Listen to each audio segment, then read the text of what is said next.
네, 그러면 어쨌든 발제하고 토론까지 다 들으셨는데 이 앞에 나오신 분들이 저만 빼놓고는 다 이 분야에 대해서 전문가들입니다. 그래서 여기 우리 지금 플로어에 앉아 계시는 또 다른 전문가들 또 그리고 현장에서 어쨌든 이 문제를 직접 맞닥뜨리고 계시는 뭐 책임자들 그리고 또 활동가들 이렇게 계시는 것으로 알고 있는데 지금 쭉 발제와 토론을 듣고 나서 질문이라든지 아니면은 의견이 좀 다르다. 그래서 의견을 좀 제시해 주시든지 하는 이제 이런 시간들을 갖도록 하겠습니다. 먼저 뭐 질문도 좋고요. 네, 의견 있으면 부탁드리겠습니다. 네, 먼저 자기 소개부터 간단히 좀 해주시고 말씀 부탁드리겠습니다. 예, 저 대구 도철도 공사에서 온 김대근입니다. 저는 최진석 팀장님한테 조금 질문을 드리고 싶은데, 제가 이 발표 때문에 유영수 교수님하고 또 팀장 논문을 좀 봐온 게 있었어요. 그래서 이제 봤는데, 오늘 토론 자료 보면은 무임승차론 사회 편익이 의료비 절감, 자살 등 5개 분야로 되어 있습니다. 그래서 한 4년간, 2008년부터 12년까지 4년간 1조 5천억 원, 연간은 평균 3천억 이렇게 표현하셨는데, 근데 저희들이 봤을 때는 5개 분야 외에 이 사회적 편익이 훨씬 더 많다고 지금 보고 있거든요. 팀장님 연구에서도 보면은, 유럽 국가를 보면은 한 10개 정도 이상의 사회적 편익을 연구하고 있다 이렇게 발표를 하셨는데, 그럼 우리도 이제 연구를 앞으로 방향을 이 편익을 5개가 아니라 10개, 20 이렇게 많이 하면은 이 지하철이 훨씬 더 사회기여하는 바가 높지 않겠나 그런 생각이 드는데 앞으로 또 연구 방향이 어떻게 되실지 좀 궁금합니다. 네, 또 모아서 말씀을 듣도록 하겠습니다. 저기 뒤에 또 질문.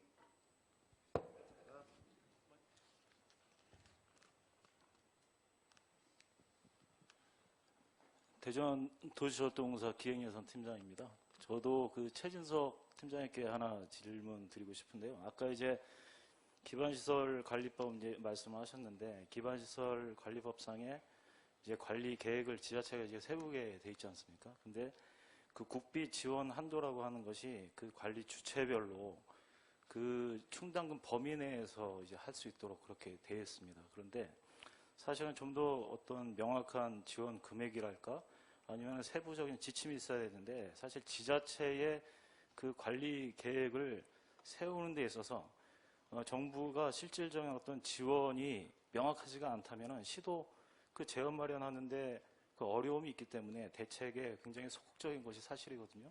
그래서 그에 대해서 어떤 보완 대책이랄까 세부적인 지침이랄까 이런 것들이 계획이 돼야 된다고 봅니다. 그에 대한 의견을 한번 듣고 싶습니다. 네, 고맙습니다. 요 앞에 또 최진석 팀장님께 2개의 지금 질문. 예, 저는 발제자 하신 분들이라든지 토론하신 교수님이나 조사관님이나 또 서울시의 관계자분들 요금 인상에 또 아니면 요금 지원의 당위성에 대해서는 다 저는 수긍을 하고요. 저는 이제 현 정부가 지향하고 있는 사회적 가치 실현 이런 조금 다른 분야로 한번 제가 의견을 드려보겠습니다. 첫째, 지금 모두가 다 노령화, 고령화, 초고령화 사이에 들어가고 있어서 일가 양립하는 그런 정부 직장 활동인데 만약에 노인 무임 수송을 하지 않는다면 이분들이 집에 계신다면 누군가가 그분을 봉양할 수 있는 사람이 있어야 됩니다. 그렇게 될 경우에 예를 들어서 옳은 사회 이슈화되는 그런 건전한 직장 생활을 할 수 있을 것인가 하는 이런 문제도 되고 또 이 대구의 예를 들면은 휴일날 이 지상선인 스카이 모노레일 하늘 열차를 타는 무임 수송률은 한 최고 높을 때는 35%까지 됩니다. 이분들이 환승을 하면서 다니면서 건강도 찾고 산행도 하는데 이런 문제하고 비교했을 때 건보료 지원하고 또 무임승차 지원하고 그 비율이 어떻게 되는지 아마 제가 알기로는 전에 코레일에서 서울시의 일부 특정구를 조사해서 한 걸로 자료가 있는 걸로 들었는데 그때 코리엘 사장 계실 때 한번 토론해서 그런 문제를 한번 제시해 보고요. 그 다음에 지난주에 그 이낙연 대표위원님하고 간담회 때도 대표님 말씀도 있었습니다만 관계법령에 의해서 요금을 사실은 좀 억제를 했다. 우리나라 공공요금이 뭐 전기료라든지 대중교통료라든지 물사용료라든지 이런 게 낮은 게 OECD 국가 중에서 우리가 제일 낮습니다. 또 이게 국가 경쟁력 중에 제일 OECD 국가 중에 높은 걸로 나오고 있습니다. 이 부분도. 그럼 이거를 요금 인상을 자유화하면은 대구의 예를 들면은 작년에 평균 운임이 결산으로 봐서 721원입니다. 그럼 수송 원가가 2,725원이에요. 그럼 27%밖에 되지가 않아요. 동경 모노레일이 17.8km입니다. 1964년에 동경올림픽을 하기 위해서 정부에서 건설을 했습니다. 지금 요금이 얼마냐? 4,400원이에요. 그럼 우리 대구 같은 경우 1, 2, 3호선 그냥 타죠. 30분 이내에 환승하면 또 무료죠. 그럼 뭐 91개역에 92km 또 버스까지 하루 종일 그냥 다닐 수 있는 거예요. 그런데 이게 어떻게 지자체 부담이 되느냐 간 이런 문제 있고 또 조금 하나 다른 사회적 이슈로 본다면 대구의 경우에 중고등학교가 한 265개 됩니다만 역세권의 81개 교에 지금 정원이 지난달로 53,330만 명입니다. 그럼 이 학생들이 도시철도를 이용하고 있는 일일 통계가 14,000명입니다. 그럼 왕벽이면 28,000명이죠. 그러면은 25%가 도시철도를 안전하게 타고 다니면서 사회적 보호를 받을 수 있는 겁니다. 이게 사회적 보호를. 예를 들어서 이 도시철도를 이용 안 할 경우에 버스라든지 승용차를 이용하거나 아니면 도보로 다녀야 될 거 아닙니까? 저는 사회적 이슈 면에서도 도시철도가 큰 역할을 하고 있다고 생각하고 있고 또 그다음에 이제 토론하신 분의 자구 노력이 필요하다고 했는데 각 6개 도시철도 경은 자구 노력 다 하고 있습니다. 우리 대구 도시철도 경우에 작년 3월 1일부터 센토사 익스프레스 북미 정상회담으로 유명했습니다만 거기에 운영을 우리가 맡고 있습니다. 현지 법인을 설립해서 직원 7명을 파견하고 현지 45명을 고용해서 52명이 운영을 맡고 있습니다. 유지보수하고. 또 그다음에 5월 30일 날 계약을 했습니다만 파나마 모노레일 남부 아라이잔에서 파나마 운하를 건너서 파나마 시티까지 26km가 됩니다. 그 현대 조인트 벤처하고 같이 컨소시엄을 해서 본 계약을 했습니다. 건설을. 그게 26억 불 US 달러로 우리 하나로 말하면 3조 원입니다. 그럼 그 나라 경제력이 우리의 한 25분의 1밖에 안 되기 때문에 한 70조가 넘는 그런 공사입니다. 그 이외에도 상가 임대료라든지 광고료라든지 자구 노력들 각 도시철도 공사에 이 빠끔한 구멍 없이 다 하고 있습니다. 왜 자구 노력을 안 하는 겁니까 이게? 더 어떻게 합니까 자구 노력을? 저는 법령이 원인자 부담을 해서 지원한다는 것보다는 사회적 가치나 형평성 문제로 봐서 이거는 정부로서 시기가 늦었다고 생각합니다. 진작해 줘야 되는 겁니다. 뭐 국회의원들 여러분들 말씀 계셨지만 발제하신 최 박사님이나 또 토론하신 분들 중에 양비론으로 가져오는데 이건 맞지 않다고 생각해요. 한쪽에 여론 받기 위해서 양비론으로 하시는데 그건 맞는 얘기가 아닙니다. 그 연구가 아닙니다. 저는 발표가 아니라고 생각합니다. 그거는. 한쪽이라도 더 우세한 분야가 있고 사회적 가치가 있으면 실현시켜줘야죠. 그게. 저는 그렇게 생각합니다. 제가 운영을 맡고 있는 실무 책임자라고 봐도 되겠죠.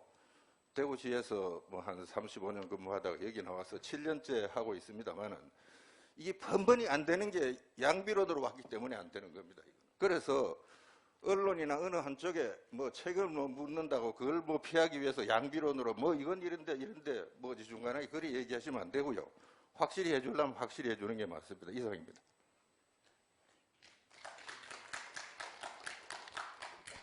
예. 잠깐만요. 저 하나 좀 질문 드려도 네네네. 사장님, 아마 대구는 정말로 그렇게 자신 있게 말씀하실 수 있는지 제가 잘 모르겠지만, 사정을 잘 모르겠지만, 자구 노력은 더 어떻게 하느냐, 할 만큼 다 했다라고 말씀을 하시면, 정말로 소위 얘기하는 일반 시민들 입장에서 아 그래 정말 더는 못하게 할 정도로 진짜 저렇게 했구나라고 인정을 할 거라고 생각하세요? 네, 그렇- 저는 예. 저는 지금 말씀드리고 싶은 게 뭐 대구의 사정은 제가 잘 몰라서 모르겠는데요. 그 쉽게 얘기해서 예를 들어 요금 문제도 사실은 여기 저희끼리 좀 편하게 얘기하자고 한 자리였으니까 말씀드리지만 요금 인상 부분도 사실은 지자체장이 정치적 고려해서 과감하게 해서 올릴 거면 올렸어야 되는데 정치적 고려하느라고 안 올린 부분도 있고 그래서 그거에 대한 또 손실분도 쌓이고 있는 게 있고요. 그리고 예를 들어 인력 조정의 경우도 사실은 서울에서 비슷한 얘기가 있었을 때 제가 이런 얘기를 했었습니다. 한 번은 서울시분이 나와가지고 그럼 저 서울교통공사는 자구 노력을 얼마나 했느냐고 뭐라고 하시길래 제가 그렇게 여쭤봤어요. 요금, 아까 자구 노력이라고 하면 요금 인상 빼놓고 나면 결국 구조조정하고 인력 구조조정하고 그다음에 운행 횟수 줄이는 거나 하는 운행 횟수 조절일 텐데 그 부분을 그럼 교통공사가 할 수 있겠느냐. 결국은 그건 정치적 판단하지 않겠느냐. 지자체장이 그 인력 줄이는 걸 허락하겠냐. 그러고 그 비용 절감하기 위해서 운행 횟수 줄이는 거 허락하겠냐. 사실은 아니거든요. 그거 어렵거든요. 그래서 제가 말씀드렸고 다른 분들이 얘기하는 자구 노력에는 지금 말씀하신 도시철도 안에서 하실 수 있는 것도 있지만 결국은 좀 더 큰 틀에서 같이 고통 분담해 가면서 가야 될 부분까지 같이 했느냐라는 부분은 이렇게 말씀드리는 이유는 결국 정부의 지원을 받아내기 위해서는 국민들, 시민들이 동의를 해줘야 되는데 그 동의를 하기 위해서 봤을 때 저긴 정말로 할 수 있는 걸 다 한 게 맞아라는 그런 의구심 주지 말자는 측면이었고요.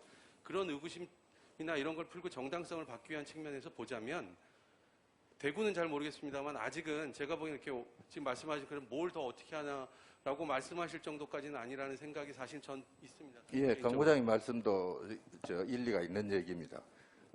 직원들의 구조 조정과 인력 감하는 이런 문제는 어떻게 보면은 대시민 서비스하고 상반되는 얘기입니다. 직원을 많이 줄일 수 있죠. 예를 들어서 뭐 서울, 대구뿐만 아니고 서울이나 부산도 지금 절반으로 줄여도 됩니다. 된다는 것은 전제는 노조원들하고 직원들이 동의하에서 최소한의 안정적인 대시민 승객 서비스가 가능할 때 가능한 겁니다.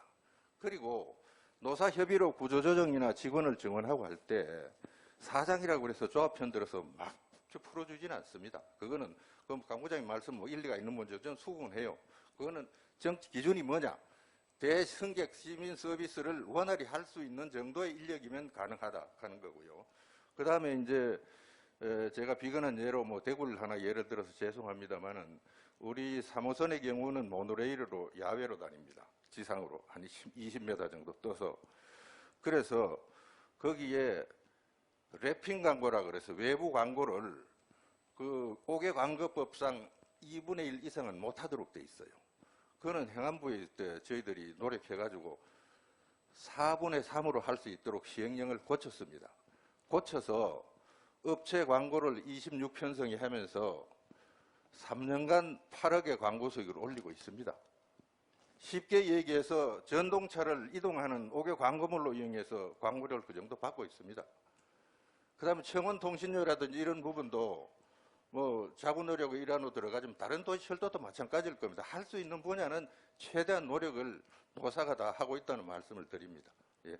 그리고 선생님 아까 양비론 얘기하셨는데요. 여기에서 다활제자 토론자들 양비론 쪽 얘기하시는 분 없으니까 그렇게 좀 알겠습니다. 그 예. 지적을 안 하시면 좋겠습니다. 지금 뭐 저희가 그렇게 하려고 온 자리가 아니니까 좀 말씀을 좀 주셔야 네, 좋겠습니다. 이영수 연구위원님. 네, 그 부분은 나중에 좀 말씀하실 거 하시면 될 것 같고요.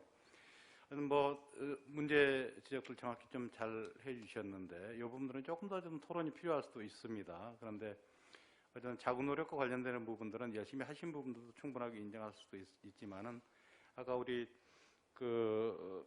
강 기자님 말씀하신 포커스는 어쨌든 이 무임승차와 관련되는 비용을 정부가 부담하는 데에는 그만큼 국민들의 동의가 필요하다. 시민적 동의가.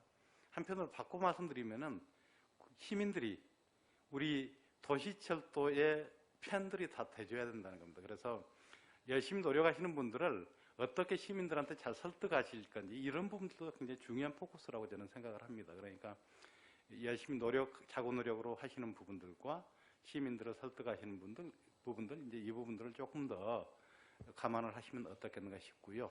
네, 하여튼 뭐 지금 토론을 하던 와중에 갑자기 이렇게 왔다 갔다 했는데요. 또 한 분 정도 그럴까요? 연관돼서요. 네, 네, 네.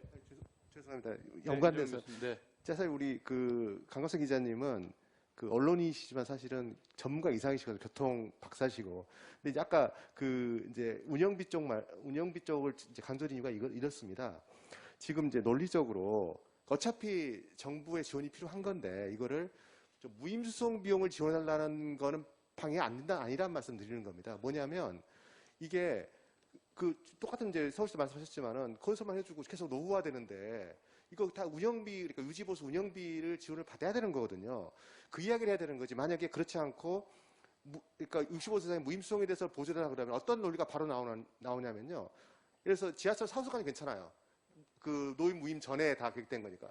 근데 노인들 다 이미 알고 있었는데, 그러면 노인들 더 태우는데 마지널 코스트가 얼마 드는데 얼마 안 됩니다. 사실 아시겠지만 우리 숟가락 하나 더 넣는다고. 그러면 기재부에서 그럼 한번 따져보자. 그러면 노인들 공짜로 태워주는 거가 운영비에 마진을 얹는 게 얼마인데 따지기 시작하면 사실은 그걸 원하는 게 아니잖아요. 그리고 아까 세대 갈등도 말씀하셨다시피 그 도시철도의 운영비를 지원함으로써 이게 안전해지는 거는 모든 이용자를 위한 거거든요.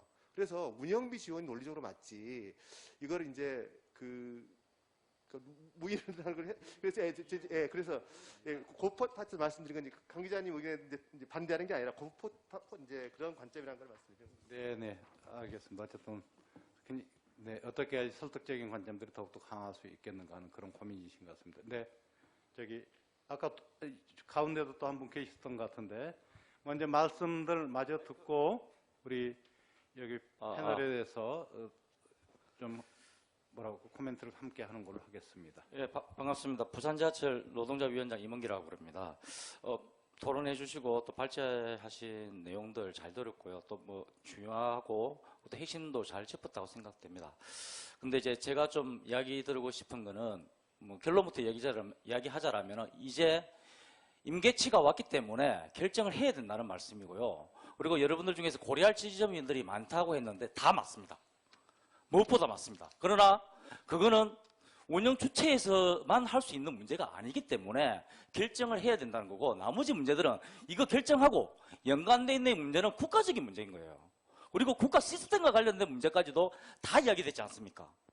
이거는 어떤 한 주제가 가지고 이야기되는 게 아니라 우리 한국 사회의 복지라든지 아니면 안전과 관련된 거라든지 모든 것을 막내에서 이야기해야 되기 때문에 너무나 큰 문제를 갖다가 이 자리에서 결정을 하려면 문제가 있기 때문에 그리고 또 그 문제를 할 수 있는 시기가 되느냐 아니면 시간이 아직 많이 남았냐 하면은 충분히 논의할 수도 있고 토론도 할 수 있고 사회적 동의도 받아가면서 할 수는 있습니다만은 저희들이 전문가 입장에서 현장에서 일을 하고 있는 운영 주체의 입장에서 생각을 한다라면은 이미 그거는 이미 늦었고 이제는 임계치가 왔기 때문에 빨리 결정하지 않는다라면 똑같은 세월호의 문제 대구 지하철 참사의 문제가 발생할 수가 있기 때문에 더 이상 미루면 안 된다라고 이제 강력하게 주장하는 것이고요.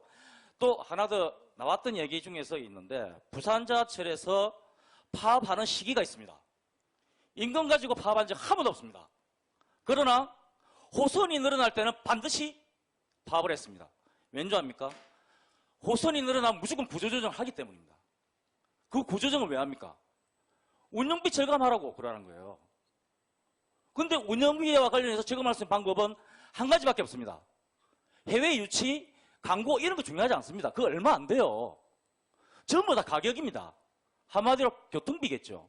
그러면 교통비와 관련해서 가격 결정권이 누가 가지고 있습니까? 운영조체는 안 가지고 있습니다. 죄송하지만 사업 예산 잡을 때 매년 100원씩 200원씩 올리는 예산안을 올립니다. 그러면 시에서 다 카트돼요. 아니면 정부 분위기에서 정치권에서 다 카트시킵니다. 사회적으로 커트를 시킵니다. 할 수 있는 방법이 없어요. 단도직입적으로 돈이 부족하다는 얘기입니다. 그거는 노동자의 인건비를 위해서 부족한 게 아니라 안전에 대한 투자, 시설 보완, 그리고 확충, 지속성을 위해서 부족하다는 얘기입니다. 그걸 찾다 보니까 강제적으로 할 수 있는, 강제적으로 지금 정부에서 하고 있는 무인권과 관련된 거라든지 그리고 또 철도안전법이 계속해서 강화되고 있습니다. 사회적 문제가 일어났던 터닝 포인트 때마다. 지금 역사에 가보면요, 옛날에 비해서 구조를 보시면은 빠꼼한 데가 없어요. 빈 공간이 없습니다. 안전과 관련된 시설이 다 들어왔어요. 그리고 그 감당할 인원도 없어요, 지금. 그래서 옛날에 외주도 많이 주고 용역도 많이 줬죠. 이제 시대적 흐름이 또 바뀌다 보니까 외주 줬던 걸 갖다가 직영하는 분위기로 가는 거 아닙니까? 그러면서 비용 또 나타나죠. 그걸 갖다 옛날에 이제 늘어나는 거는 점차적으로 늘어나는데 깎는 걸 한꺼번에 깎아버립니다. 그러니까 안전 시스템들이 지금 엉망이 되어 있는 거예요, 현장에서는.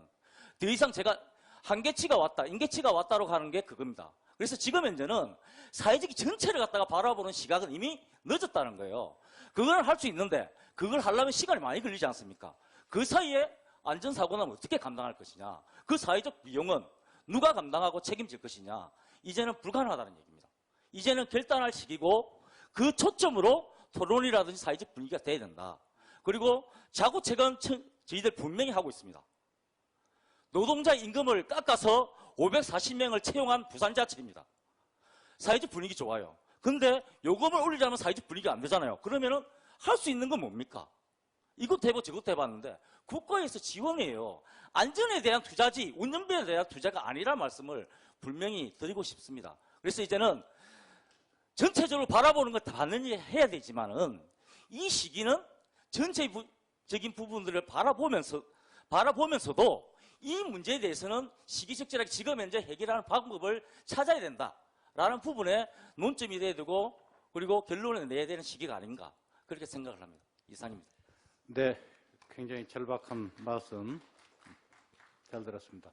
네, 선생님까지 말씀을 듣고 일단 우리 발제자의 말씀을 좀 들어보도록. 예, 서울교통공사 노동자위원장 김대훈입니다. 먼저 이렇게 좀 자리를 만들어주신 국회의원님들께 감사드리고요. 토론자들 감사드립니다. 우원식 의원님의 투쟁사를 들으면서 가슴이 끓었습니다. 아, 됐구나, 올해는. 하지만 우리 토론을 들으면서 역시 갈 길이 똑같구나라는 생각을 가졌습니다. 현재 그 지하철 상황은 굉장히 좀 복잡합니다. 저희 서울교통사는 연말에 가면 1조 원 정도의 파산, 거의 파산입니다. 일반인 사람 파산 지경이고요. 우리 김각생 기자님이 좀 말씀하셨는데 서울교통사는 세계 3대 지방 철도 기업이라고 불려지고 있습니다. 굉장히 큰 기업입니다. 직원 1,700명에 키로수도 그렇고. 하지만 자율적인 능력이 안 됩니다. 자율적 능력을 하지 못하고 있고요. 실은 지금 저희가 15% 이상의 무임 승차를 하고 있습니다. 우리 유정훈 교수님이 식탁에 숟가락을 얹는 거 아니냐라고 표현하고 많은 비율을 그렇게 들고 있습니다. 제가 실질적으로 종로 3가에서 근무하는 영무원입니다. 종로 3가에는 전국의 서울의 대부분의 노인네들이 파고다공으로 몰려오십니다. 그런데 저희들 수익금은 적습니다. 종로 3가 사무소는. 그런데 인력은 1급지입니다. 왜 그렇겠습니까? 수익금은 적지만 노인을 케어할 인력이 더 들어갑니다. 장애인, 노인, 숟가락 하나 얹는 게 아니고요. 인력이 더 들어가고 비용이 더 들어갑니다. 엘리베이터 더 만들어야 되고 안내원을 더 배치해야 됩니다. 이게 보이지 않는, 전문가들이 말하지 않는 현실입니다. 그리고 저희가 5시 30분에 첫 차가 다닙니다. 우리 노희찬 의원께서 6411 버스 말씀하셨는데요. 제가 서울대 입구에 근무한 적도 있습니다.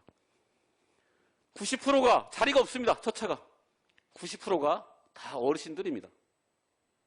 지하철은 도시 서민이 이용하고 있습니다. 정부에서 지원을 하지 않고 이 법제화마저 풀지 않으면 이제 아까 부산지하철전에 말씀하셨지만 한계치가 왔습니다. 제가 어제 지난주에 이낙연 대표 앞에서 이렇게 말씀드렸습니다. 지하철 노조가 선택할 건 없다 이제. 전국의 지하철 노조가 선택할 것은 올해 제도 국비 지원이 풀어지지 않으면 내년에 할 수 있는 방법이 없다. 우리는 싸울 수밖에 없고 결단할 수밖에 없다. 왜? 지금 보이지 않게 방역을 하고 있습니다. 방역 얘기 아무도 안 하셨는데 신천지 2월 달에 발생했을 때 대구지하철 노사 합심해서 막아냈습니다. 이태원발 8월 15일 사랑제일교회 일어났을 때 서울지하철 어떻게 했는지 아십니까? 주변의 모든 역을 밤새 방역하고 며칠 동안 특별 관리했습니다. 그래서 이 어려운 시기에 지하철이 전염의 온상지가 안 됐습니다. 시대의 소명의식을 갖고 일하고 있습니다. 그리고 자구 노력하고 있습니다. 다만 한계점이 왔다라는 거고요. 여기서 풀어내지 못하면 이제 당연히 내년에 뭐 하겠습니까? 지금 여성 직원들이 많이 들어옵니다. 지금 70년대도 아닌데 노동자 첫째 요구가 무슨지 아십니까? 여성 탈의실, 여성 침실 만들어주세요. 이게 현실입니다. 왜? 재정이 없기 때문에. 방역 비용과 노후 전동차 비용과 그리고 무인소송 부용이 손실되고 있습니다. 이러한 문제 해결되지 않는다면 뭐 지하철 노동자들 결단할 수밖에 없다. 이런 말씀을 드리고요. 어쨌든 많은 좋은 의견 계셨습니다. 이 의견을 바탕으로 노사가 좀 새롭게 만들어가는 기회가 됐으면 합니다. 감사합니다. 네, 고맙습니다. 현장에서 느끼시는 절절한 감정이 잘 전달된 것 같습니다.